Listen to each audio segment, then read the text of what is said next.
Hello, hello, hello. Welcome to Mending Threads. This is your safe place and your stronghold for whole body wellness. You're welcome to this Mending Threads transformation series, a mind, body, spirit focus on all of our topics. And we have been looking at, for the past few weeks, relationships, trauma, and how the impact on our lifestyle, our wellness, and our happiness.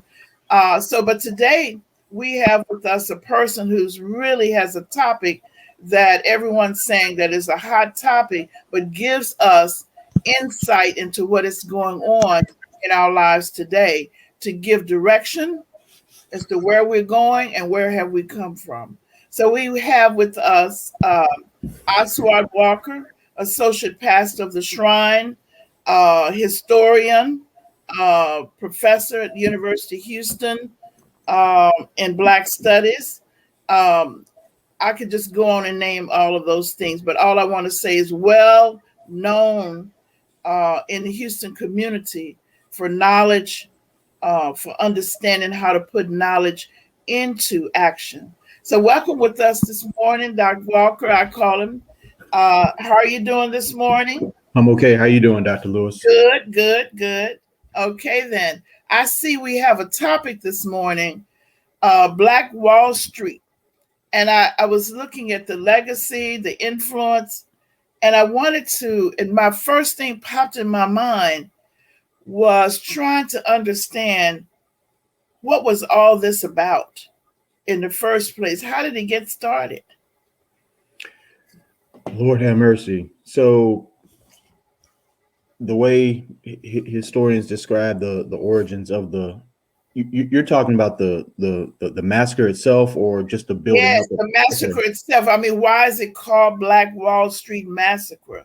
What is that? What is Okay. that? So originally, historians labeled it the Tulsa Race Riot, which is a misnomer, um, because all of those quote unquote race riots in history weren't race riots. They were examples of white domestic terrorism. A race riot denotes or connotes, whichever one, that you have two groups that are attacking each other.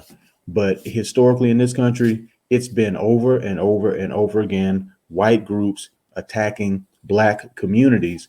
And the Greenwood district of Tulsa was a northern in the northern part of Tulsa. It was the black neighborhood, segregated. Black people locked out of participation in white institutions, white stores, whatever. Even though they did have a few black people working in these spots, um, Black Wall Street was built up because we weren't allowed to participate in the large society. So we created our own whole society with over 600 businesses, with movie theaters, with doctors, lawyers, with anything and everything you can imagine. And you had black people that were living well, and doing quite well. Um, and it was jealousy over black people's economic success that was the driver, or at least I believe was the driver to the violence, which speaks to the book by Dr. Carol Anderson. I probably mention it every time I'm on your show. Her Mhm. book is entitled White Rage, and she makes the point that it's not um, black people. It's not all those negative racist stereotypes of black people being shiftless and lazy and this, that, and the other. That's not what triggers white rage. Historically, Dr. Anderson did research. She said time and time again, what triggers white rage is black excellence, black grit, black determination. Whenever there is a real or perceived advancement for black people, white folk lose their damn mind. And they strike out either in physical violence or political violence or healthcare violence. Some level of violence is inflicted upon black people because whites cannot stand the idea of black people having the audacity to believe that they are equal, that they are children of God, that they have aspirations that are higher than what society has placed upon them. And so you have this Greenwood district of Tulsa doing fabulously well, black people doing well. As the story goes, on May 30th, 1921, which was Memorial Day, which in itself is an irony since Memorial Day was created by black people to honor those those forgotten black soldiers that lost their lives fighting in the Civil War to free black people. But anyway, on May 30th, Memorial Day 1921, this young, I think he's 17, 18, 19-year-old brother was working in one of those white establishments. He was working as a shoe shine boy. And dig this, I didn't learn this until this week. Um, he's working in this establishment, but he can't use the restroom because it's white only restrooms. So the owner of the store made a deal with the owner of another store down the street. So this guy, every time he has to use the restroom, he has to walk 4 blocks, To get up and go walk. and he has to go up 4 flights. He has to go up to the fourth floor of whatever building it was in to use the darn restroom. So when you talk about what was the impetus of everything, it was racism. It was this whole notion of white supremacy. But anyway, so he's seeking to use the restroom. He gets on the elevator. The elevator operator is this young teenage white girl. And this is where no one knows for sure exactly what happened. But what is thought to have happened is the elevator stopped or jerked, and this young man accidentally bumps into this little white girl, and she goes crazy. She screams when the door finally opens. She's all outdone, and someone comes to help her. He runs because he knows this is 1920, and anytime a white person accuses a black person of anything, your life is literally on the line. So he just takes off running.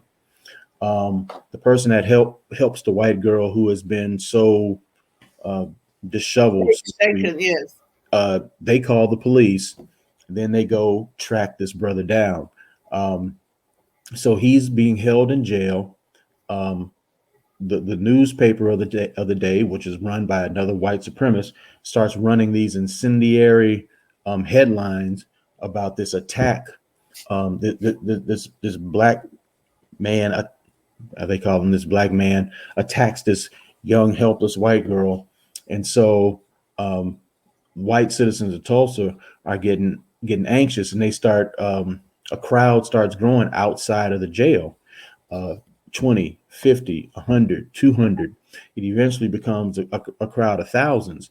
They are demanding that the police release this brother so that they can lynch him. Black Tulsans hear about this and they say, well, we are not just going to stand by and let this happen. Several of them were World War I veterans. They put on many of them put on their uniforms. They arm themselves and they go to the police station. They say, well, if we can't do anything else, we can provide assistance to the sheriff, to the head police officer, to protect this young man so that he can have his day in court. The sheriff tells them, no, we don't need your help, and sends them on. As they're leaving, they are confronted because this crowd of angry, whipped up white folk are like, the audacity of these black people to bring guns. What's going on here? And I heard it was that I heard it or read it somewhere there was only about 10 or 12 of them. Right. And I heard it was nine brothers. So you're talking about simply 9 brothers in a sea of whiteness, hundreds and hundreds and hundreds of people. But when I heard this story, just reminded me of so many other stories. One of them happened in Galveston, Texas, where black World War I veterans were set upon, either run out of town or lynched for having the nerve to wear their uniforms, the uniforms that they wore to protect this country. They're over there, they're fighting in foreign fields of battle to protect the red, white, and Now I blue, did not know that, and that happened in Galveston. in Galveston and in several other places um, in the United States. But one of the things that's not told about that whole period of crazy lynching is that, you know, after World War One, black folk weren't simply taking it. Black people, you know, if something was going down, we were fighting back. Mm-hmm. And so, as the story goes, before the brothers marched to the police station, they had to have a meeting to try to decide, okay, how are we going to handle this? Um, but they eventually said, look, the leader, and most of these brothers were like insanely successful business people and leaders of their community, and they're like, we're the leaders of the community, we can't just sit here and let them lynch this brother. Lynching has been going on, we're not just going to sit back and take it. And they're trying to figure out what is the best option. Do we go down unarmed? Do we go down as a group? Do we just send one of us down there? And the I can't remember the brother's name who was like steering the committee, but he said, "Look, if y'all ain't going, I'm going by myself, and whatever happens to me happens. But I cannot just sit back and let this brother get lynched." So they Yeah, decide. yeah. I think it was 9 brothers. They go down. Some of them put on their uniforms, but they are armed. But like I said, the sheriff, the head police officer, he sends them away. One of the white guys in the crowd confronts one of them, says, "What are you doing with that gun?" and tries to take it. And what historians say happens after that, there's a struggle, 1 or 2 shots go off, and after that, all hell breaks loose. Um, they do their best to try to get back to their section of town, Greenwood, Black Wall Street, um, and for hours upon hours, there are these waves of attacks of whites trying to get into Black Wall Street to maim, destroy, kill. But black folk have set themselves up in positions. They've taken the high ground in certain buildings. And so every time this wave of whites comes, they receive a volley of bullets that stop them from entering Black Wall Street. So you have black people initially trying to come to the rescue of a young man who was about to be lynched. And then on the second level, you have black people that are saying, we have got to protect our section of town. This is our neighborhood. And these folks Mm-hmm. come in here and just, you know, utterly destroy and kill, etc. So they were successful going into that first night, May 31st is when all this is happening. Mm-hmm. And then it, you know, around two something in the morning, they said it was all quiet. 2 or 3 in the morning, it's all quiet. And some thought that, hey, we were successful, we stopped them. But what was actually going on is whites were organizing, they're calling their friends, getting Mm-hmm. their guns together. And in the morning, I don't remember what time, 6, 7 in the morning, um, they could hear some whistle go off, and that was the signal for whites to attack. And when that whistle went off, they just rampaged into Black Wall Street and started going from door to door, resident to resident, business to business. They had guns, but they also had gasoline and they had their torches. They were all about burning black people out of Tulsa. But Um, what I didn't understand is the contradictory thinking. So if that was the case, my understanding is that the city was dependent on the labor as well of African Americans then.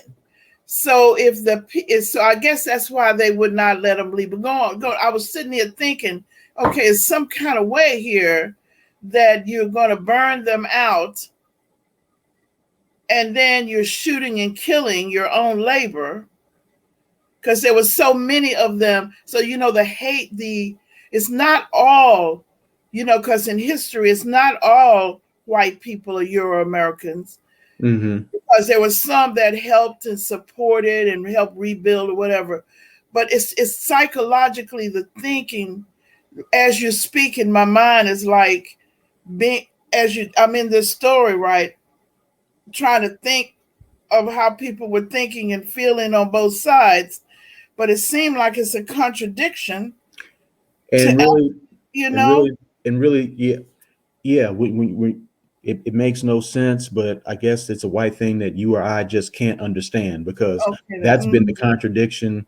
Um, Multiple times. They need black labor, black blood, sweat, and tears for them to be economically successful, but they weigh that against their incessant belief in their mythical superiority and our supposed inferiority and having to quote unquote keep us and put us in our places. So Right. they have to Mhm. they I guess they have to wrestle in their own Sense of minds. control, like a sense of priority. My ownership is the word that comes to mind.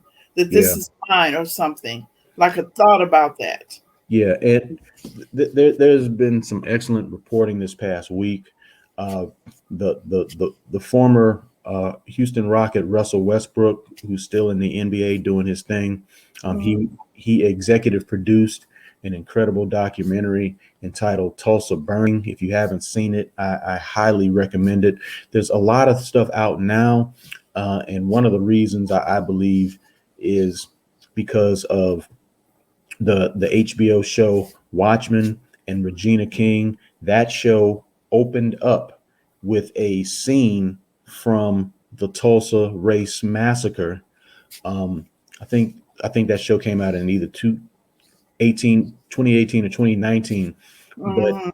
that exposed this horrible piece of history, um, American history, to a lot of people who before that show had never heard of Black Wall Street, had never, some people called it Little Africa, had never heard of the Tulsa Race Massacre. It wasn't a race riot, it was a race massacre. But after this wave of armed whites came in, like I said, they just started killing, destroying, burning.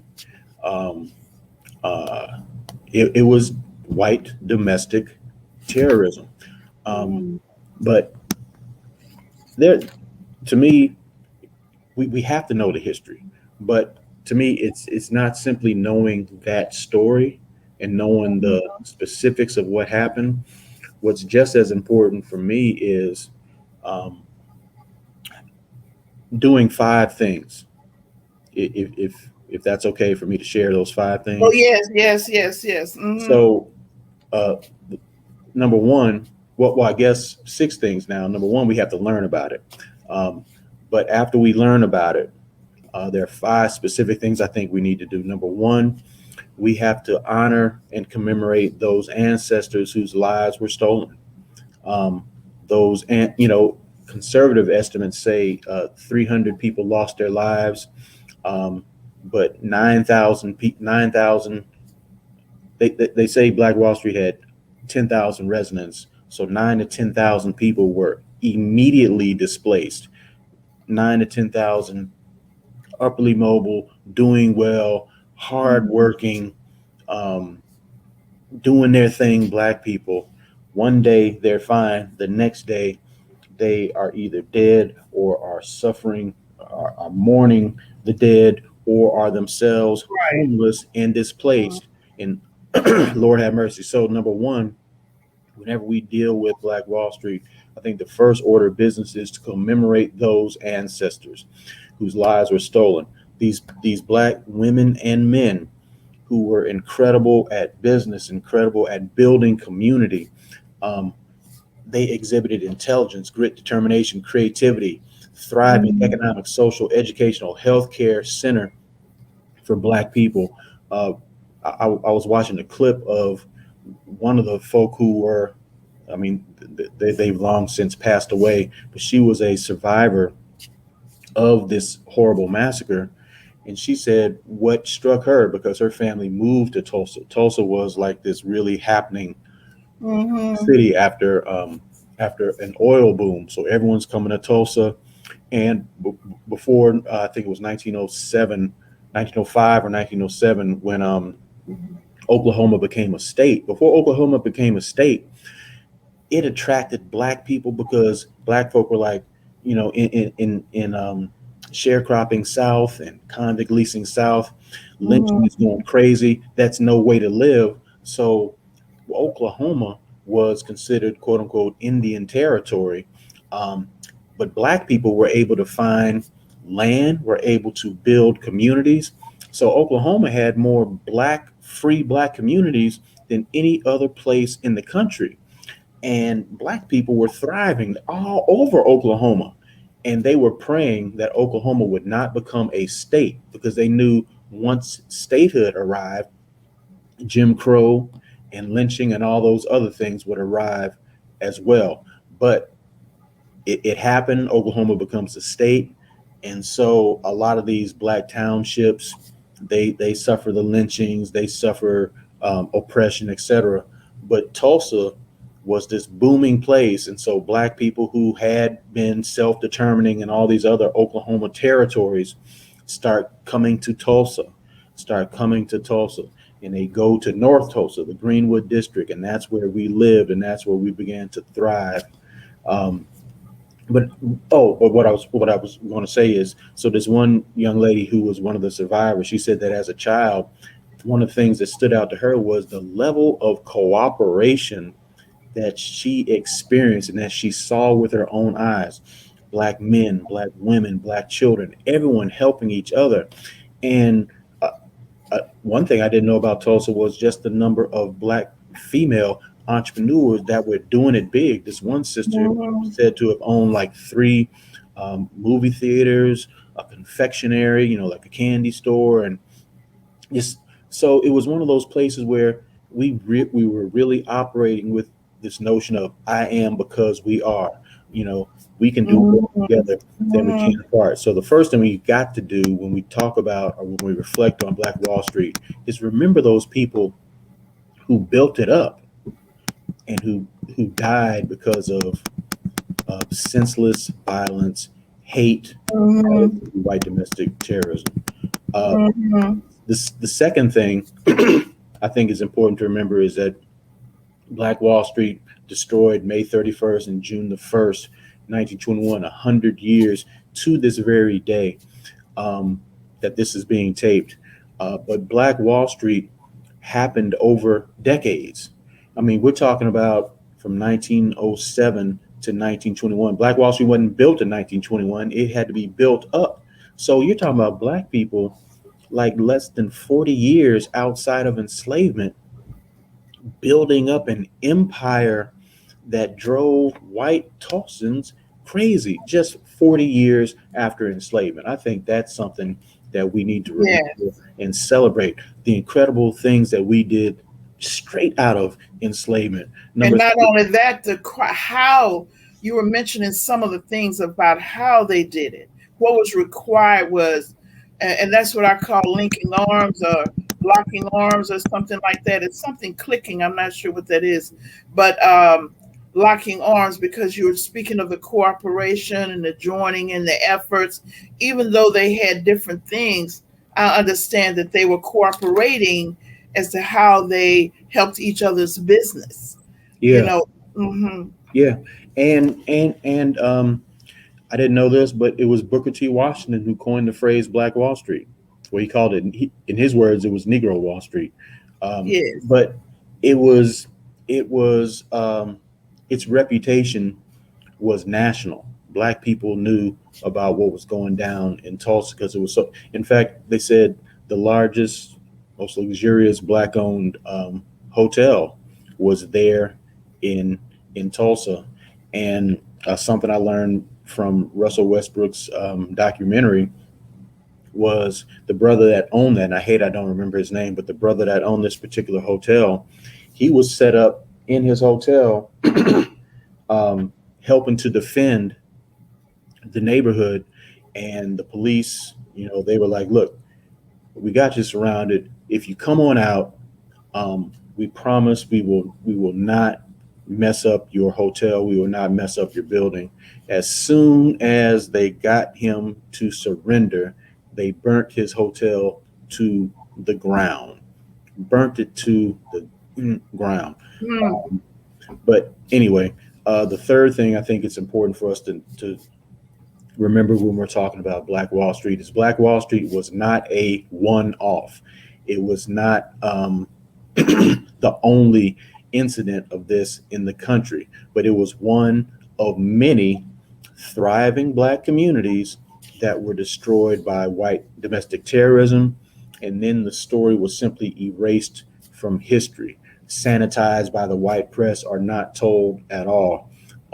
Historians talk about the fact that in Tulsa, uh, the media went out of its way not to write about Black Wall Street because it was bad press. They wanted, they wanted their city to be seen in a certain way, and so to talk Mhm. about the history and the reality um, would was not going to be good for business. So you don't find any. The only reason why this story is even known is because Black survivors of this horror decided to speak up and speak out. And it was journalists, this sister journalist and this brother photojournalist, who went around interviewing the survivors of this. And this Mhm. was in the 1990s, I believe. Mhm. That's why the story came out. But it's just critically important to recognize that Black Wall Street wasn't by itself. You had Black massacres in Opelousas, Thibodaux, Louisiana, Colfax, Louisiana, New Orleans, St. Bernard Parish. I'm saying all these Louisiana spots because we're in Texas, and it seems like every Black person in Texas is actually from Louisiana. But in Slocum, Texas, you had incidents. In Galveston, you had incidents. In Vicksburg and Clinton, Mississippi, Elaine, Arkansas in 1919 was horrendous. Memphis, Wilmington, North Carolina, Atlanta, Georgia, Eufaula, I'm not sure if I'm pronouncing that right, Alabama, uh, Camilla, Georgia, Ocoee, I've never known how to pronounce that, in Florida, Rosewood, they made a movie about in Florida, uh, Charleston, South Carolina, but not only in the South, Springfield, Illinois, Chicago, Illinois, East St. Louis, Detroit, Washington, Washington, D.C., New York, Philadelphia, all over the country. There were these if you've ever been to Central Park, you're literally walking through one of those battlefields because in Central Park exists before Central Park became Central Park. There was a community called Seneca Village. Black Oh wow. black people, black people taking care of their own business, doing their own thing, minding their own darn business, um, and they were run out of that. Um, in my hometown of Cincinnati, I just learned that there was so basically everywhere black people were doing their own thing. White domestic terrorism was a very, very real experience. The fourth thing is the economic damage done to Black Tulsa residents is incalculable. So after the white domestic terrorism, Black people started filing insurance claims. The insurance claims filed by these Blacks who had their homes, land, businesses destroyed or stolen amounted to $1.8 million in property losses in 1921 dollars, which equates to 27 million today. But they Mhm. weren't paid a penny. They got zero for that. But that's just the property loss. So 27 million is just the property loss. That doesn't take into account the wealth that could have been built over Yeah. 100 years. You had people that were leaders of industries that could have been uh, the leaders of industries to this day, them and their children and their children's children, had it not been for this white domestic terrorism. Mhm. Wealth that could have been passed down, not only the wealth, but the exposures and the opportunities and the training and the expertise that was lost from not lost, stolen. And this doesn't even take into account the cost of the pain and the suffering, the trauma that lived and continues to live through them and through Black people, period. Because one of the things I think is critically important to remember about this is, we talk of, you are a powerful advocate for our mental health, but we not only have an individual mental health, we also have a collective Mental health. mental health and well-being. And incidents like this negatively impact our collective mental health and well-being. And then finally, number five, this was terrorism in plain sight. Terrorism endorsed by governmental bodies and officials of U.S. cities, states to inflict violence and death upon U.S. citizens. This wasn't something going down being run by just some racist group offshoot that no one knew about. This wasn't undercover. This was out in the open in broad daylight. And all of the quote unquote good citizens of Tulsa, or a vast majority of the good citizens of Tulsa, were taking part in racialized violence against Black people. Ministers, uh, uh, husbands, teachers, um, police officers, elected officials, judges. These were the people who were gathering together, going around shooting and killing indiscriminately Black men, women, and children. There was a program here in Houston. It's South Wesley AME Church and Wesley AME Church, and Mm-hmm. they talked about a church there called Vernon AME Church, Yes. and they said that that the people actually tried to burn down the church, the group, the mass. They went in to burn down the church. And so some of the things that they talked about was that during that time there was a big discussion about the belief in God within the white community, more so of trying to give the atmosphere of that everybody should really believe in God, and that God was, and actually the community, when you speak of community holding on to some beliefs, that they were really active in really believing this, and how this impacted what you're speaking about. Just the young man, when they shot his hotel, when they asked him to come out and they burned his hotel, they said that all of that impacted um, the health of the people at that particular time. And it took, I think they said it took about 10 years or something to recover from that. And that when they burned the church, some of the people were saved in the church. But when they gave the history of the AME church, at this Southwest AME church, they were saying that at that particular time, the people's belief in God began to waver, and it took a while to come back, and that was a part of what they're talking about, the collective mental health, and how people they did not talk about the incident. They kept it a secret. Yeah. Okay. And then they were trying to strengthen themselves in their belief, but they were questioning, how could you separate your belief in God from your belief, from what the acknowledgement of what happened? And it was said that so many of the survivors for decades just didn't talk about it, out of shame, out of hurt, out of trauma for what was lost. And that particular church, Vernon AME, even though the church was being burnt, um, many people hid in the basement.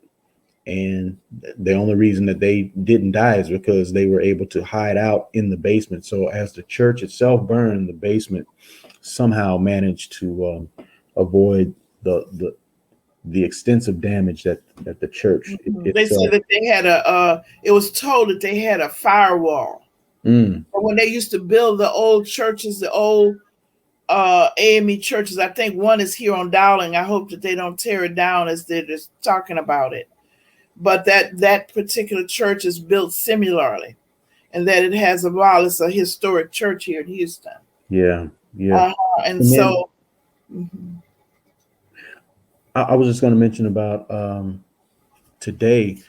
So there was supposedly some commemorative commission that was raising funds to build some type of museum. They built this $30 million, 23 to $30 million museum, not in Black Wall Street, but out of Black Wall Street.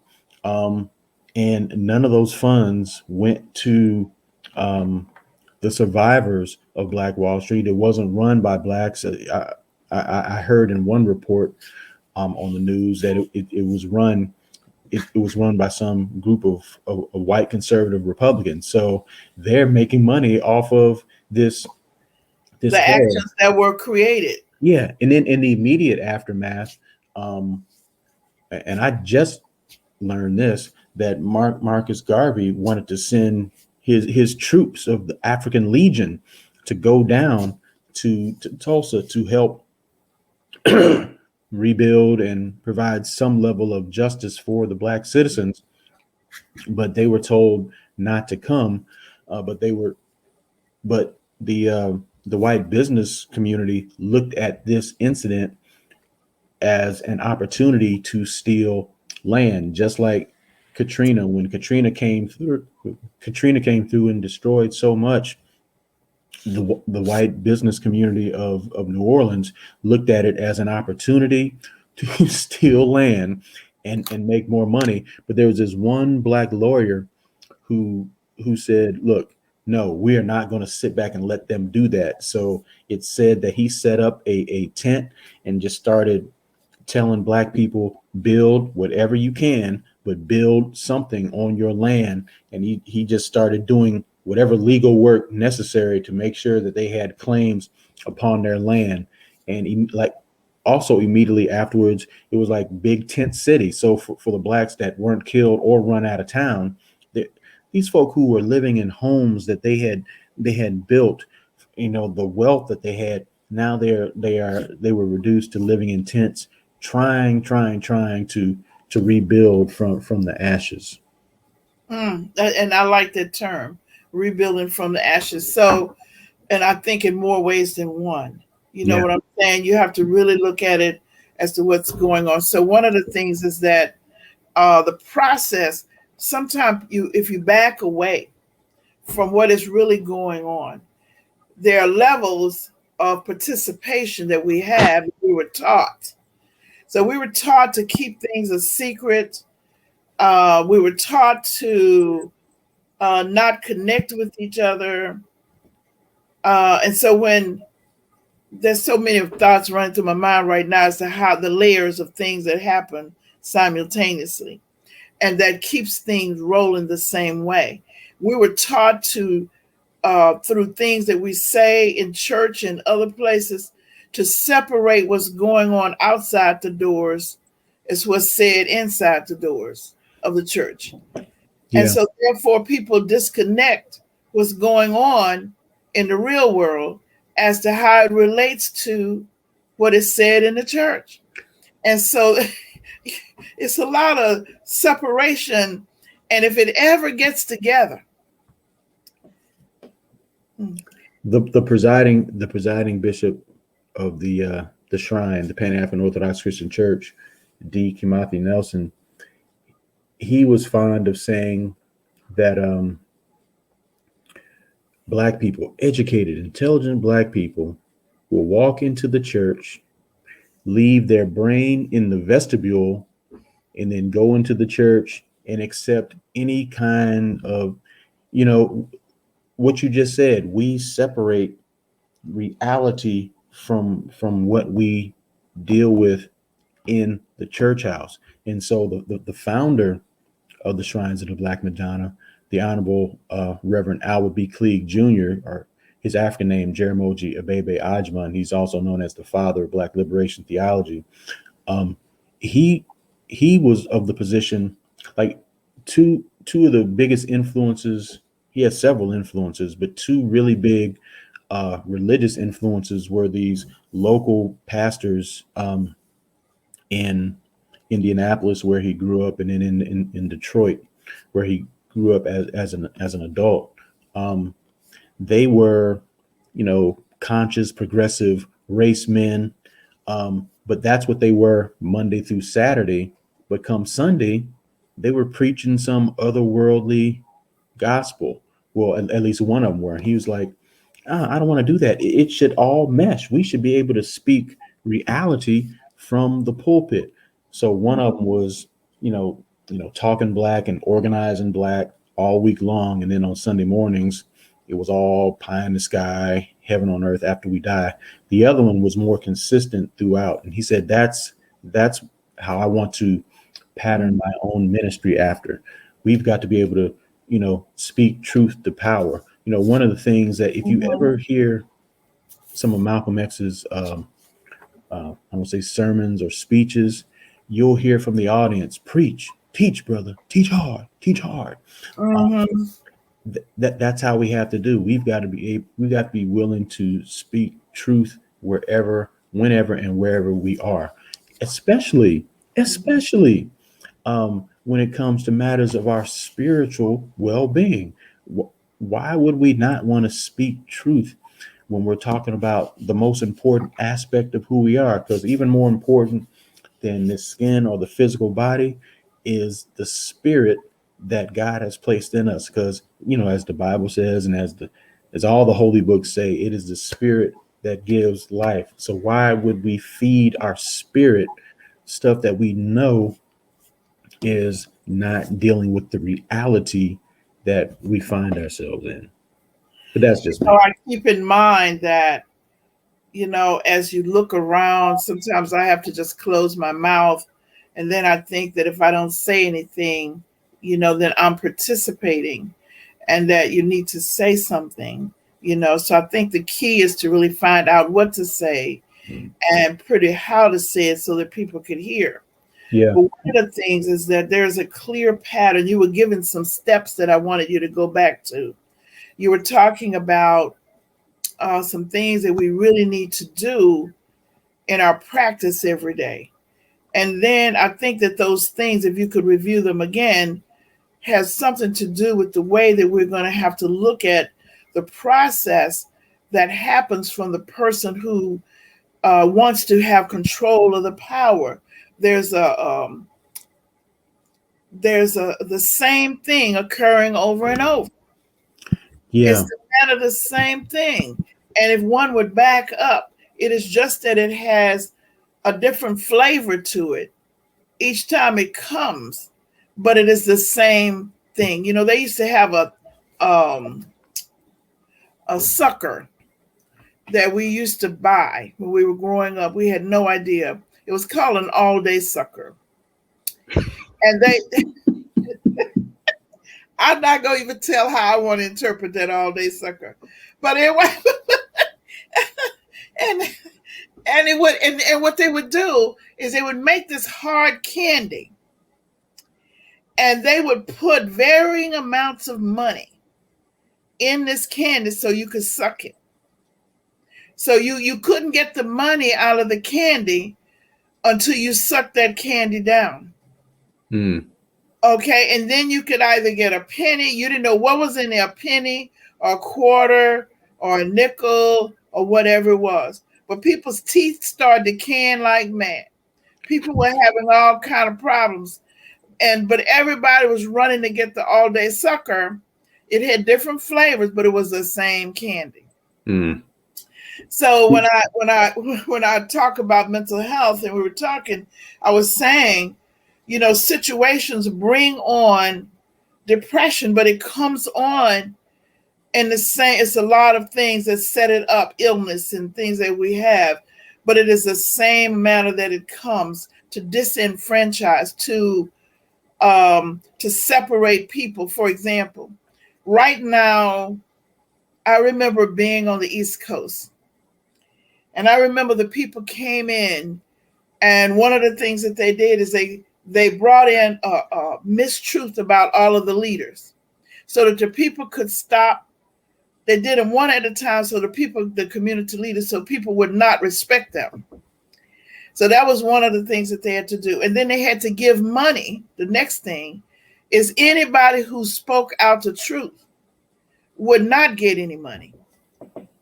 Anybody who would suck or lick on what was the untruth or devastating for the community would get the money. Okay, then, and so they would give the money. They would speak against the ones who could really help their own community, and then they would. Now I'm putting it in these terms, but they're tactical words for these. And then they would give the money to the persons to create competition. During the period of the competition, as I said back, what they would begin to do is they would begin to give people who groups were in power, they would give them seats and position so that they could make decisions about the changes that were going on in their community. They then would bring money into the community and give a little bit of it to the people and allow them to start naming things in their community and to reshape the community.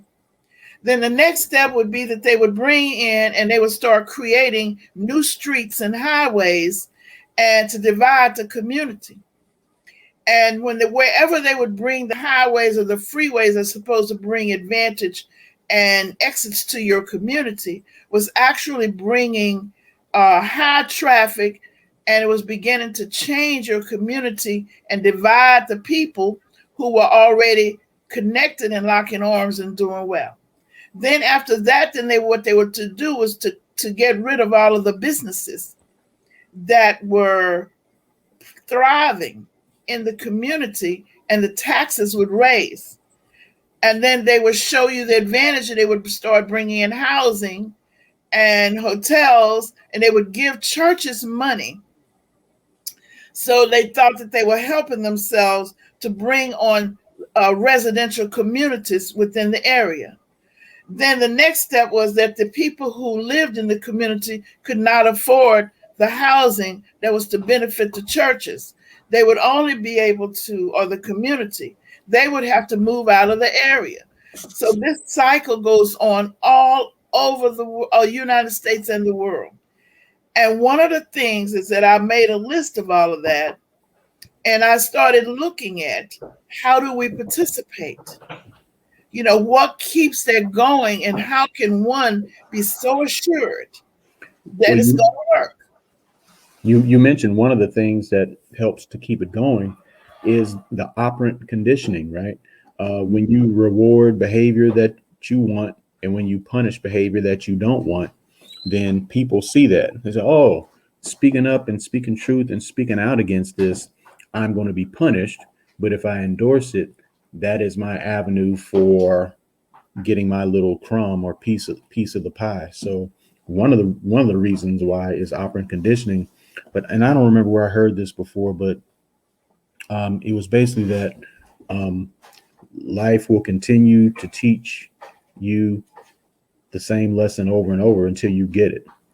And so whatever it is you're dealing with, whatever area of your life you need to grow and get stronger, um, you will come upon particular uh, particular challenges that speak to that same issue over and over and over again until you actually grow and graduate and able to move on to your next challenge. But I think you wanted me to just quickly repeat those five Yes, things. Is yes, that what you yes. were asking me to do? I do. I So wanted to repeat the 5 things and see what they are and see how that relates. Yes. okay. So I'll just do it real quick. I contend that whenever we're having a discussion about Black Wall Street, 5 things we need to do. We need to commemorate and honor the ancestors. Remember the people. Don't just talk about the event. This happened to people. Number 2, remember that Black Wall Street wasn't built in a day. It was destroyed in 1921, but it wasn't built in 1921. And so we need to take some type of comfort or inspiration in knowing that in the early 1900s, Black people, just 40 years out of enslavement, Black people were thriving in business and doing incredible things. The third thing is to remember that Black Wall Street, or the destruction, the Tulsa Race Massacre, was not a one-off. It was not. Um, it was something that was happening over and over and over again all across the country. And number 4, please remember that the economic damage done to Black Tulsans, that was incalculable.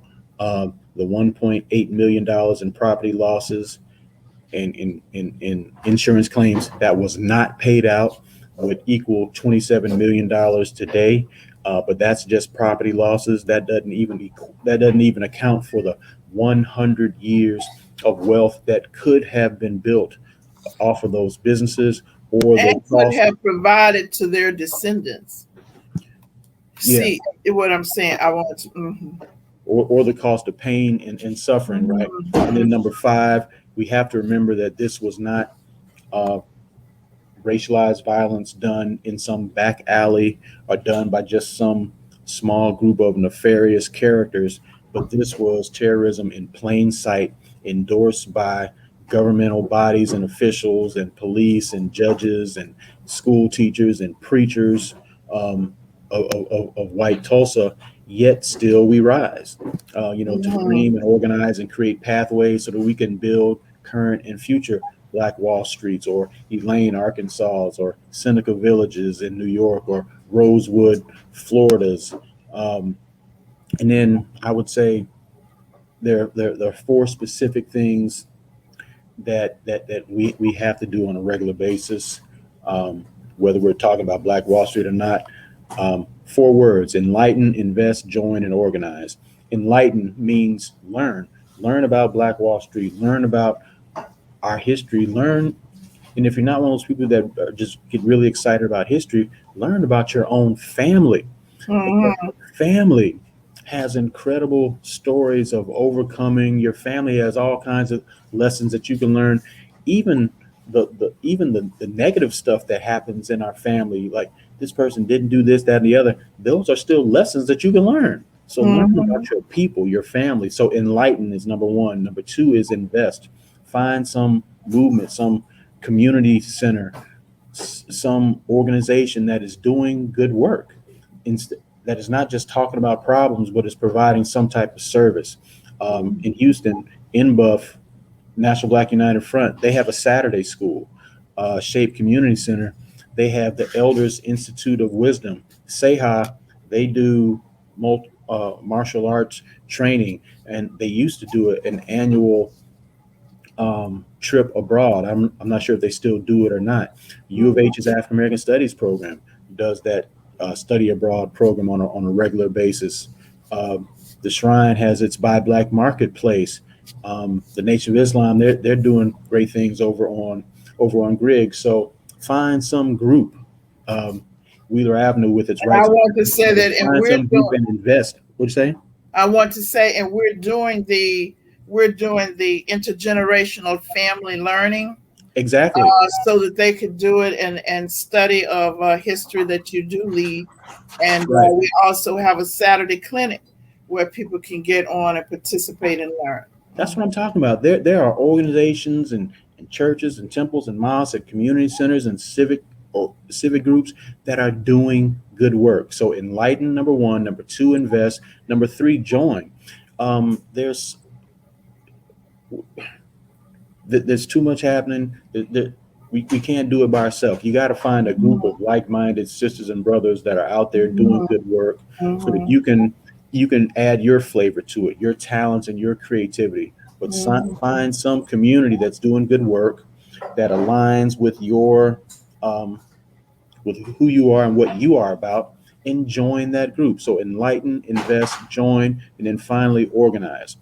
mhm, Whatever group you are a part of, whatever religious group, affiliation, whatever community group, organize, organize, organize. Don't just wallow in the problem, massage the problem, give us a PhD on the problem, but organize around what solution? What are we going to do about it? How are we going to create the kind of community or the kind of children that we say that we want?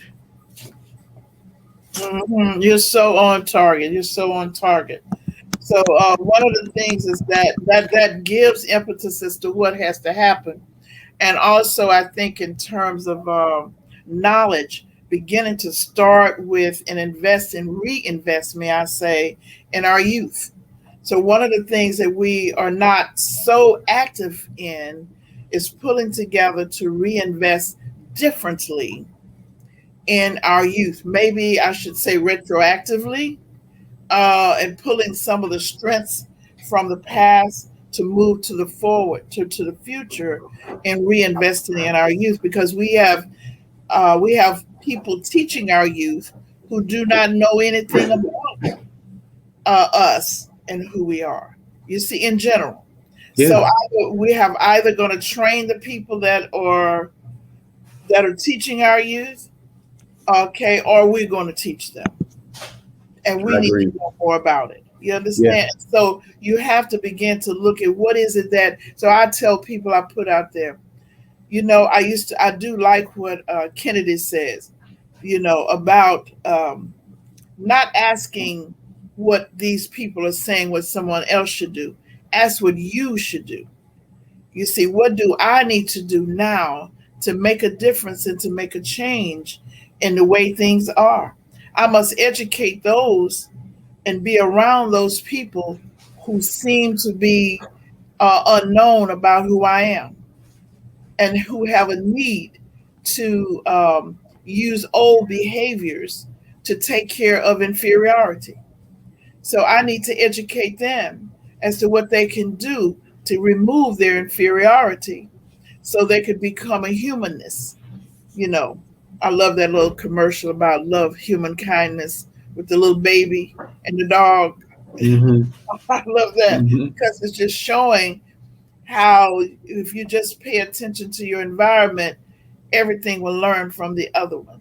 Whether you don't even need to know that much information. If you just change the environment, if Yeah. you just change the and so I think what you outlined for us today is giving us a strong direction as to what we need to do in the community. So I'm looking at your steps and I'm looking at the housing market changing. I'm looking at people not knowing that, not recognizing how disconnecting and just looking at tunnel vision about what you're doing, how that's actually creating the same thing every day, every 24 hours. You're reinforcing the same format at all times because of the teaching to separate and do your own thing or think about just you or, that kind of thing. And then invest in the community. How would one then go? And we'll be talking about that on next week. How would one invest in the community? How can it help? What are some of the behaviors that we would see? And how do you join? How do you decide what to join, who to join? What are you going to do? And then in terms of organizing, how can we reorganize or organize? And what that looks like for creating, looking at the legacy and building on a legacy and influencing our community. So I don't know if you have a last word or a last minute or something that you want to say in the last minute to leave the people with something, and then we want to tell them about some things I would upcoming. say check out the HBO 4-part series High on the Hog. It's a story about um, African Americans and food, but it's really a story about us as a people, our history, and our greatness. It's incredible. It's just 4 episodes, really, really powerful. But I would end with this. Um, Reverend Albert B. Cleage Jr. He would say often, a changed world requires changed people. Uh, the world isn't changing unless you're willing to change yourself. So we've got to be able to invest in ourselves to Hmm. grow in terms of Hmm. what we know, in terms of our skills, in terms of our empathy, our compassion for one another, in terms of our willingness to invest in solutions. So a changed world requires changed people. Okay then. Well, I know that we're going to do our best to do that. And I'm asking everybody that's listening, our listening audience, to ask yourself a question. What can you do today to change yourself, to move forward, and to change your children, to help change the world to be a better person, a better place? Okay, thank you. I want to thank you for being today, and I can't wait to follow up on next week. And I know that we'll have another person join us, Pastor Wilson. Reverend Dr. Wilson will be with us on and then I want to let you know that we will start having youth on our show to give their perspective. Okay. And they will be studying what it is that we speak about so that we can reinforce. We've already selected some people. We had meetings and we've brought the community together. And we now have six youth that are interested in what we're doing. And so that they can go out and start to talk, lead to talk. Okay, Excellent. then. So I want to say thank you for being here. Renew beliefs, rebuild faith, and reconnect families and communities.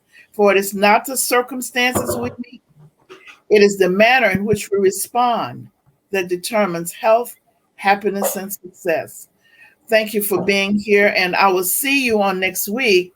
I do want you to go to our website, wrc-houston.com, and we've gotten a big, heavy, we have not put our registration on for our class. We do have people signing up for the class, and we're now emphasizing both youth and adults to sign up so that we can make this have more of an impact in our community. And we're also asking companies to please help families in the community heal through their self-knowledge by sponsoring a family to take the class so that they can go out in the community and help build the community and strengthen the community for whole body wellness. Thank you. And also, I think that Doc Walker still does a Friday show. And the name of your show? Conscious Conversations every Friday at 6 p.m. Central on my Facebook page. Okay, then. And I'm looking forward to that too. And so also we have on the 18th of the month, June 18th, we're looking at couples of color because we're looking at the rise in numbers, the conflict as we face so many obstacles in the community, the effect of trauma and the historical trauma. We will have on June 18th, Unload Before You Explode, How to Find and Keep the Love of Your Life. So we will be there. It will be on Facebook. It will also be on Zoom. You'll need to register, and we have it at a place where all you have to do is make a minimum donation. Okay, and it's going to go to help families and help us keep the programming. Okay, then that's why it's such a small fee. Thank you now, and I'll look forward to seeing you then, same time, same place.